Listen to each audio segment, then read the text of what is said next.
Hey, so I'm going to read you a little bit more of Paradise Lost. Lucifer and Beelzebub have just woken up on the ground. They've been hurled out of heaven. And they're talking about what they're going to do now. And Beelzebub just said, "What can it then avail, though yet we feel strength, undiminished or eternal being, to undergo eternal punishment? Wheretofore with speedy words the arch-fiend replied, Fallen cherub, to be weak is miserable, doing or suffering. But of this be sure, to do aught good never will be our task, but ever to do ill our sole delight, as being the contrary to his high will whom we resist. If then his providence out of our evil seek to bring forth good, our labor must be to pervert that end, and out of good still find means of evil, which ofttimes may succeed, so as perhaps shall grieve him, if I fail not, and disturb his inmost counsels from their destined aim. But see, the angry victor has recalled his ministers of vengeance and pursuit back to the gates of heaven. The sulphurous hail shot after us in storm overblown has laid the fiery surge that from the precipice of heaven received us falling, and the thunder, winged with red lightning and impetuous rage, perhaps has spent his shafts and ceases now to bellow through the vast and boundless deep.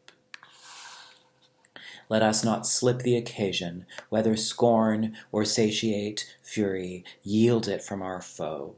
See thou the dreary plain forlorn and wild, the seat of desolation void of light, save what the glimmering of these livid flames cast, pale and dreadful.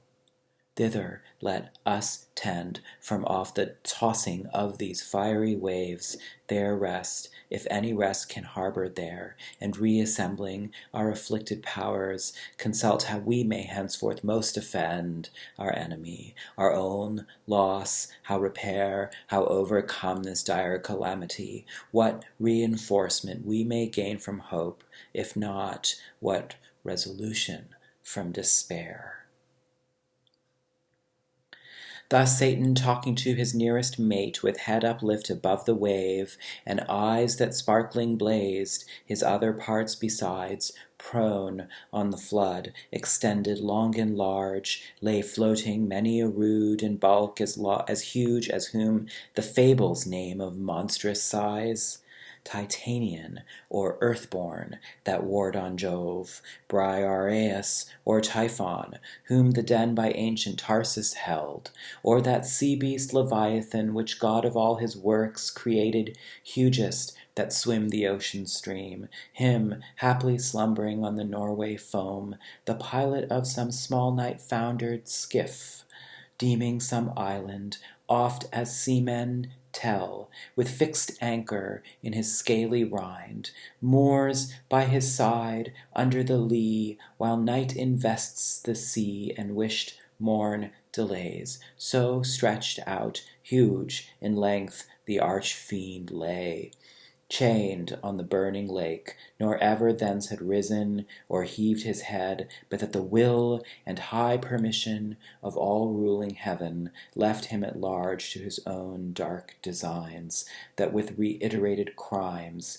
he might heap on himself damnation, while he sought evil to others, and enraged might see how all his malice served but to bring forth infinite goodness, grace, and mercy, shown on man by him seduced, but on himself treble confusion, wrath, and vengeance poured. Okay, we're going to pause there. That's description of Lucifer on the ground of hell. Forthwith upright he rears from off the pool his mighty stature. That's how the next passage begins. So he's about to stand up and cause some trouble.